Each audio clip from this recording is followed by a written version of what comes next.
ప్రసిద్ధ తెలుగు నటుడు మరియు హాస్య నటుడు ఆలీ బాషా, పూర్తి పేరు మహమ్మద్ ఆలీ, మరణ వార్త తెలుగు సినీ పరిశ్రమను, అభిమానులను తీవ్ర దుఃఖంలో ముంచెత్తింది.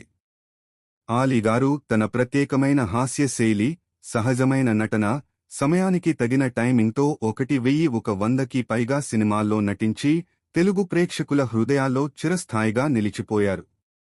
బాలనటుడిగా ప్రారంభమై సీతాకోకచిలుక వంటి చిత్రాల ద్వారా ప్రసిద్ధి చెందిన ఆయన, హాస్య పాత్రలతో పాటు సామాజిక సమస్యలను తన నటన ద్వారా హాస్యాస్పదంగా చూపించి ప్రేక్షకులను ఆలోచింపజేసేవారు. చివరి రోజుల్లో ఆయన ఆరోగ్య సమస్యలతో బాధపడ్డారు. గుండె సంబంధిత వ్యాధులు, వయస్సు కారణంగా ఏర్పడిన ఇతర సమస్యలు ఆయనను బాధించాయి. హైదరాబాద్లోని ఒక ప్రైవేట్ ఆసుపత్రిలో చేరిన తర్వాత వైద్యుల అన్ని ప్రయత్నాలు విఫలమై ఆయన ఈ లోకాన్ని వీడారు. ఆయన మరణ వార్త సోషల్ మీడియాలో, వార్తా ఛానెల్స్లో వ్యాపించగానే సినీ ప్రముఖులు, దర్శకులు, నిర్మాతలు, లక్షలాది అభిమానులు దిగ్భ్రాంతికి గురయ్యారు. ఆలీ గారి హాస్య సన్నివేశాలు, మాటలు, భావోద్వేగ పాత్రలు ఇప్పటికీ ప్రేక్షకుల మనసుల్లో సజీవంగా ఉన్నాయి.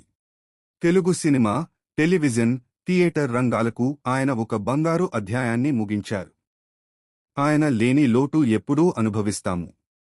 ఆలీ గారి ఆత్మకు శాంతి కలగాలని, దేవుడు ఆయనకు ఉన్నత స్థానం ప్రసాదించాలని, బాధపడుతున్న కుటుంబ సభ్యులకు ఓపికనిచ్చి ధైర్యం ఇవ్వాలని ప్రార్థిస్తున్నాం. ఆలీ గారి ఫన్ను, హాస్యాన్ని, మానవత్వాన్ని ఎప్పటికీ మరచిపోలేము. ఓం శాంతి.